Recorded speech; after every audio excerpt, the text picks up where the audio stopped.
that front wheel really is tweaked to the right, as we saw in a JetBlue plane several years ago.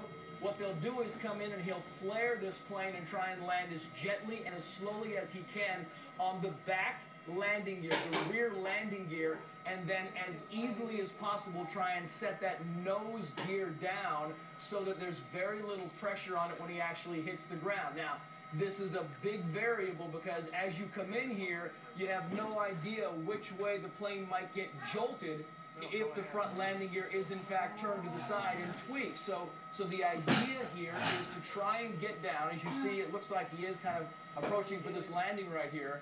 You try and get this thing down and then flare it, and you'll see him pull back as much power as he possibly can, touch down ever so lightly, and then at the very last moment, he will then touch down the front landing gear. Again, you try and put this on the center line of the runway and keep it there, but when you have, as they said, the possibility of a tweaked landing gear, then it hits, and you don't know really what's going to happen after that. You could see some sparks. Oh.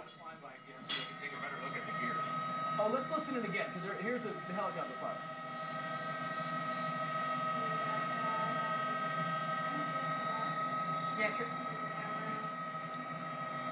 Yeah, Trace, we heard him say that he's going to do a flyby again so they could take another look at the gear. So I suppose there are experts who are assessing what we are seeing and advising the pilot.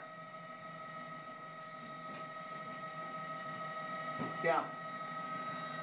Yeah, and the thing here is, Megan, what they do is they do a flyby. They did by Tower 1, so the first time they did deem that this thing was not safe to land on those landing gear. So they're going to go around again. You saw them retract the gear. Now, we talked about the fact that if this thing is tweaked, we've seen it done before, where they actually land on the back gear and they gently land on the front. It's unclear to us exactly which one of the gear has the problem. So if they decide to land this on the belly of